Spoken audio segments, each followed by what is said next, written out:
I wanted to say a few words about how pleased I am to be able to host this event here on behalf of the launch of the SMSC Quality Mark.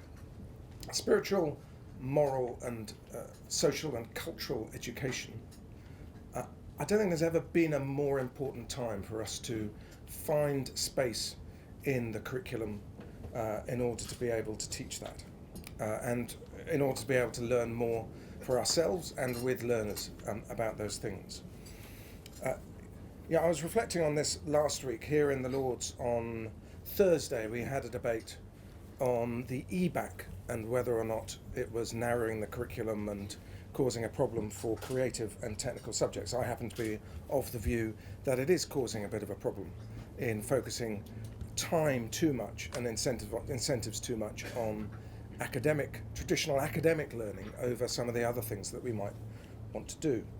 And I was thinking, if I were running one of our elite private schools, I'd be unlikely to try and attract parents and pupils with pictures of children sat in sports halls in June, working at very small desks with a paper and pen. I'd be quite likely to have pictures of children enjoying themselves, playing sport, performing arts, creative subjects, making stuff, showing the wealth of the curriculum. And to some extent, I think that is the reality, very much the reality in our great schools in this country, that there is that breadth of the curriculum and a sense that the whole child is being developed. And I worry that for some schools and school leaders, that's a real struggle. And why do I think that's important? Because it's credible, I guess, to argue that in the end what counts in the end is qualifications, and the more traditionally academic ones are the ones that people value the most. It's possible to argue that. Now, also on Thursday, I hosted a breakfast with Andrea Schleicher, who is the head of education for OECD. And OECD, for those who don't know, is amongst other things the organisation responsible for PISA, which is the test that 14-year-olds take every now and then across the world so that we can put the world's education jurisdictions into a league table. So you could argue that Andreas is more responsible than anyone globally for a narrowing of the focus of the curriculum. But what Andreas was saying is that in his view, there are broadly three things that we need schools to do: to develop children's knowledge, their skills, and their character. And he said, actually, we're pretty experienced at the knowledge thing, and when we look at the world of work in particular, we see technology and machines doing a pretty good job at information and processing quite a lot of that into knowledge, and there's a bit more of a competitive threat for knowledge. Skills, we know what to do if we put enough money into it. We can develop people's skills. That's at one level fairly straightforward. But character is a grey area, by which I don't think I mean, and I don't think he meant, just grit and resilience and all of those tough words that make it acceptable in the Daily Mail.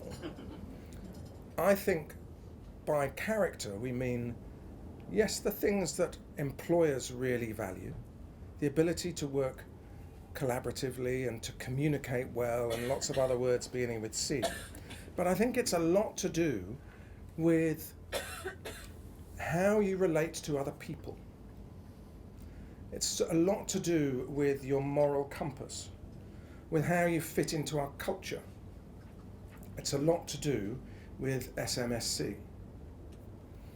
And to have some incentives alongside the EBAC through a quality mark to help leaders of our education in schools to want to do this and want to do it better, I think is really helpful. On Saturday, I also was lucky enough to spend time at a meeting hosted by Rowan Williams, the former Archbishop of Canterbury, by the Inspiring Dialogue Trust. And that was a meeting for the day, all about building human solidarity through education. And what Rowan was saying was, he is interested in the development, not so much of individuals, which you could argue Andreas was talking about, was individual development of knowledge, skills and character. But he was interested in developing people. And the difference in his view between individuals and people is people are defined by their relationship to other people. And they're absolutely defined, again, by all of the things that we expect to see through spiritual, moral, social and cultural education. And I genuinely don't believe that we are going to thrive in a very challenging world as a country, as a society, as a world, without developing that in all our people. So I'm really grateful to the Citizenship Foundation for doing this work. I'm grateful to you all for being interested enough to come and for the work that you're about to do in taking this forward. And I'm then delighted to hand over to my friend Steve, who I'm a huge admirer of for what he's achieved with Oasis, which he may mention or he may not in what he's about to say. Steve.